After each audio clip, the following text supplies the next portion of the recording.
Welcome to The Explainer. Today, we're going to crack the code on something that can make or break a business. Innovation strategy. It's all about how you stop fighting for scraps and start creating a market that's all your own. All right, let's kick this off with a question, and it's a tricky one that even huge companies get wrong. So think about some of the greatest innovators in history, right? The ones who basically created their entire industries. What do a surprising number of them have in common? Believe it or not, the answer is they eventually failed. Yeah, it's wild. They got so good at what they did, so focused on protecting their turf, that they completely lost sight of what made them great in the first place, that constant push to innovate. It's a pretty powerful lesson, right? No matter how big you get, you're never safe if you stand still. So, how do you make sure that doesn't happen to you? Well, that's what we're here to unpack. We're going to look at why innovation is so urgent, how to actually define your game plan, then we'll get into this awesome idea of finding your blue ocean, and finally, how to take that blueprint and make it real. Okay, first up, the urgency. You know, in the world we live in now, standing still is the same as moving backward. It's not a question of if you need to innovate. The real question is, how fast can you do it? And this quote just hits the nail on the head. To survive, you have to innovate constantly. It's kind of like you're on a treadmill, and someone just keeps cranking up the speed. You can't just stroll along anymore. You gotta run just to stay in the same place. And look, this change isn't just one thing. It comes at you in like 3 different ways. First, you've got your episodic change. These are the big, planned projects, the total company-wide shifts. Then there's continuous change, which is all about the small, everyday tweaks and improvements that keep you on your toes. And then you got the big one, disruptive change. This is the bolt of lightning that comes out of nowhere and just completely changes the game. A good strategy has to be ready for all of it. So if all that constant change is the problem, what's the answer? Well, it's having a super clear, focused innovation strategy. It's about you setting the pace, not just scrambling to keep up with everyone else. And let's break that down. An innovation strategy isn't just a folder full of good ideas. No way. It's a real roadmap for turning those ideas into actual growth. It answers the what, the why, and the how, all rolled into a single plan that your whole team can actually understand and get excited about. And why bother with all this? Well, the payoff is huge. And it's not just about making cool new stuff. A solid strategy means you get happier customers, your team is more fired up, and your position in the market gets a whole lot stronger. This isn't just about surviving. It's about building a business that's actually built to win. Okay, and this is where things get really interesting. It's a total shift in how you think. What if your goal wasn't just to be better than your competitors? What if you could make them completely irrelevant? This is the core idea behind finding your blue ocean.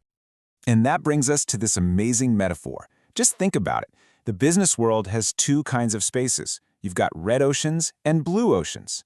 Are you stuck fighting it out in a bloody red ocean, or are you sailing freely in a clear blue one? Seriously, just thinking in these terms can change everything about how you view your industry. So let's put these side by side. Red oceans, that's every market you already know. They're packed. The competition is brutal. Everyone's fighting over the same customers, and yeah, that's what turns the water bloody. But blue oceans? They're the total opposite. They are brand new markets that nobody else is in because you created them. You're not just playing the game anymore, you're literally writing the rules. Let's make this real with a perfect example. Cirque du Soleil. Now think about it. They didn't just try to make a better circus than Ringling Brothers. No, they completely reinvented what a circus even is. So how'd they do it? They looked at the traditional circus and questioned everything. They got rid of the super expensive stuff, the animal acts, the big-name star performers. Then, they added in things you'd never see at a circus, like the artistry and sophistication of a Broadway show. By doing that, they created a whole new kind of entertainment. They didn't just stumble upon a blue ocean, they literally created it from scratch. All right, so having a killer blue ocean strategy is fantastic. But here's the reality check. Execution is everything. A brilliant idea on a whiteboard is, let's be honest, completely worthless if you can't actually make it happen. This is where the rubber meets the road.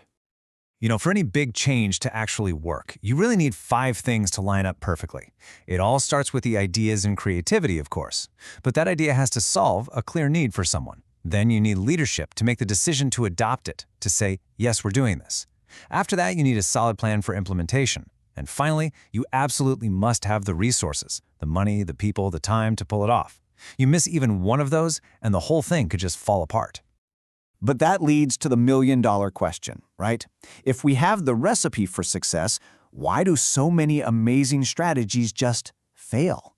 Why is it so hard to get from the idea to the finish line? Well, the truth is, the road from a great idea to a real-world success is almost never a straight line. It's full of traps. Unexpected problems pop up out of nowhere.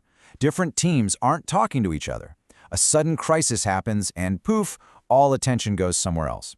And if you don't have really strong leadership to guide the ship through all that chaos, even the most brilliant strategy is doomed. Okay, let's wrap this up and boil it all down. Think of this as your personal innovation playbook. It's really 4 key things to remember. Number 1, embrace change. You have to accept it's the new normal. 2, define your strategy. Don't just wing it. Have a real roadmap. 3, get out of the bloody water and seek your blue ocean. Create something new. And finally, number 4, master execution. I can't say this enough. A great plan with bad execution is just a failed plan. That's the whole cycle, right there. So I'll leave you with this to think about. As you go about your day, look at the companies around you. Now that you have this framework, you'll start to see it everywhere. Which ones are sailing in a wide open blue ocean, and which ones are just bleeding out in the red? I think you might be surprised by what you find.